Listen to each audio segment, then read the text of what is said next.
bakit ba nagka-seizure si Mookie? Ano bang bigay mong gamot sa kanya? Temeragodol. What? Bakit binigyan mo siya nun? Hindi dapat yun, tapos hindi mo siya dinala sa hospital? Relax. She's alive, right? Tsaka inurasan ko. Tumigil ang seizure niya bago mag 5 minutes. At kung sumobra yun ng 5 minutes, I would have brought her to the hospital, okay? Olive, ano bang tingin mo kay Mookie? Medical experiment? Case study?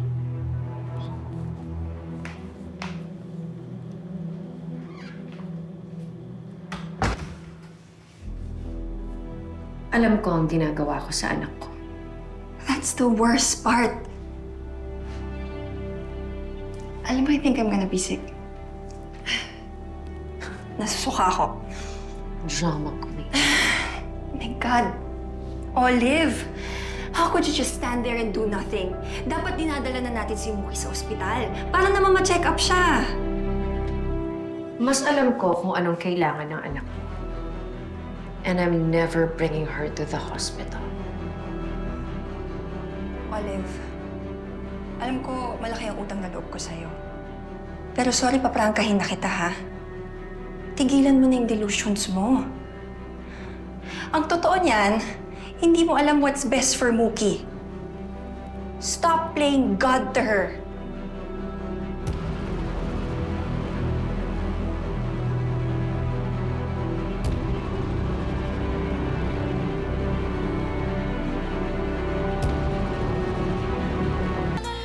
Ang tagal mong tulog. By the way, your ninang Astrid came by last night.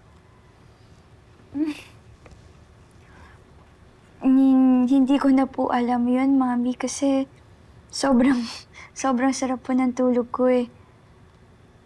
Ano po bang nangyari sa akin? Nag-seizure ka. Your condition is getting worse. Pero huwag ka mag-alala.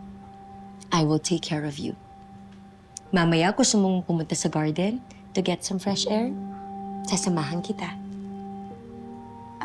Mami, siguro po wag na lang po muna. I still feel weak po kasi and tired eh. Dito na lang po muna ako siguro sa kwarto. Sigurado ka ba, anak? By the way, my old friend from med school is inviting me out to lunch. But if you don't want me to go, ika-cancel ko na lang. Ay, okay lang po ako dito, Mami. Promise. Yung friend niyo po ba, doctor din po siya? Yes. 17 years ago na mula nung huli ko siyang nakita. Nung gumraduate pa kami sa med school.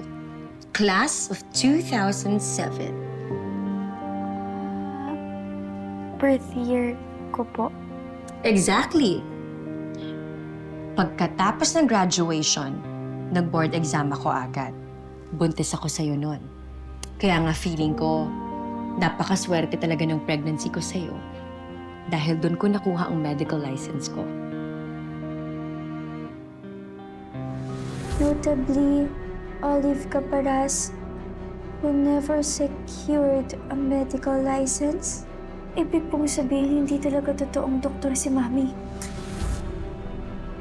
After 3 months, ipinanganak na kita. My greatest achievement. Kaya hindi ko na na-practice ang pagdodoktor ko. Because I wanted to be a hands-on mom to you. That's why you, my darling, my one and only patient. Alam mo anak, naninibago ako sa'yo. Hindi ako sanay eh. Negosyong iniisip mo ngayon? Nay, masanay na ho kayo. Eh, mas maganda naman po na magnegosyo muna ako habang wala pa po ako nakukuhang trabaho. Sabi nga po ni Dan, maliit man, makakatulong din. Alam mo, tama yung asawa mo. Dito sa mundo, importante pera. Pag wala kang pera, wala kang kwenta.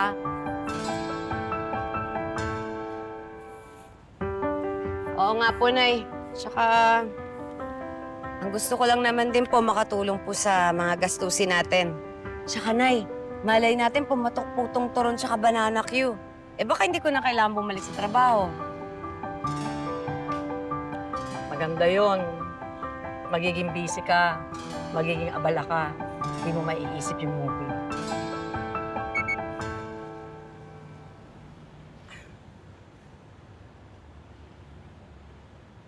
Ay, anak ng Tokwa, ngayon pala yon.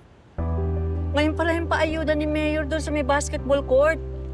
O, Nay, Pinapahabol ako ni Miro. o di puntahan niyo na. Sayang naman po yan. Ayuda din yan. Eh, paano ka? Eh, paano to mga ito? Ako na pong bahala dito. Kaya ko na to. Ako na po mag-uwi niyan. Sigurado ka? Opo, kaya ko na yan. Ako na po. Salamat, anak, ha? Ako, Nay. Sayang eh. Oo, pera rin sayang. Okay. Sige, salamat. Sige, ho, Nay.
Hoy, mag-ingat ka naman!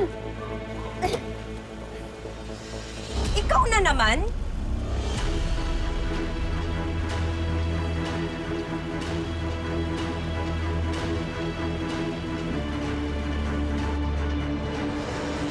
How may I help you, Moki?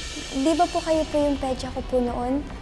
Gusto ko po sanang malaman kung ano-ano po ba yung mga sakit ko simula po nung bata ako. You were in perfect health. Wala kang sakit nung bata ka, Moki.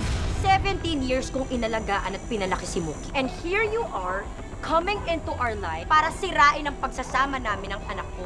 Anak ang turing ko kay Mookie. Hindi siya ang namatay mong anak. Hayop ka? Tama lang yung ginawa mo para makatikim din siya kahit minsan lang. Eh, kaya lang ang inaalala ko, Emma. Mamaya balikan ka nun. Pwede bang i-search mo kung anong gamot to? Do you think I'm a monster? Na masama akong ina? Nakausap ko si Moki yesterday. At actually, nagtatanong nga siya sa medical history niya. Yung mga medical records ko nakatago sa room ni Mami. Kailangan ko yun makita. Kailangan kong malaman yung totoo, Zane.